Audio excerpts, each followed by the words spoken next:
ढोलक के बहुत ही सुंदर वादक, बिरहा के आप बहुत ही सुंदर कलाकार, धर्म के आप बड़े भैया आप राहुल यादव भैया जी के साथ आप संगत करते हैं।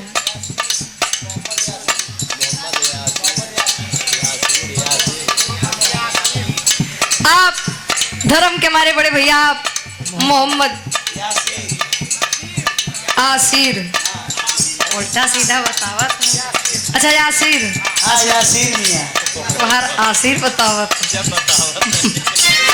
आप भैया जी के द्वारा सुंदर पुष्प पंखुड़ियों में गुथा हुआ हार 101 रुपए का महान आशीर्वाद।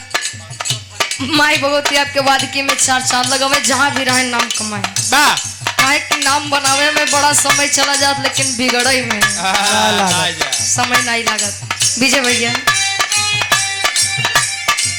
घेरले बाबा दहरा सटता रूप जहरा,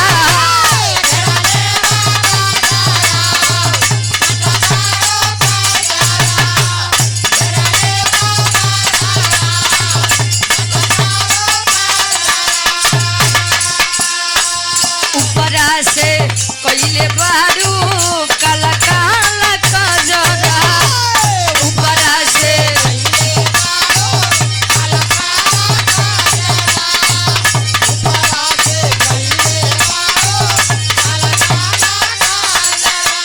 तब लइकिया कहे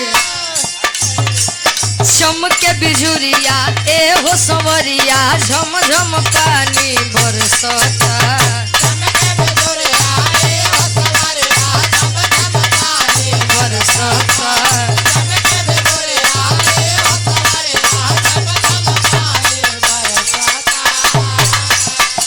चमके बिजुरिया ए हो संवरिया, झम झम पानी बरसता बरसता बरसता। मोरी चढ़ली जवानी ए सैया, बूंद बूंद के तरसता। मोरी चढ़ली जवानी ए सैया, बूंद बूंद के मोरी चढ़ली जवानी ए सैया, बूंद बूंद के तरसता। और यहाँ पालनी परम सम्मानित हृदय के गार्जियन जी पुनः इस भाव को समझते हुए आप आनंद प्रकाश यादव जी गार्जियन जी के द्वारा 500 रुपए का महान आशीर्वाद, आशीर्वाद के चारे के बच्चे अपनी कला में कामयाब रहे।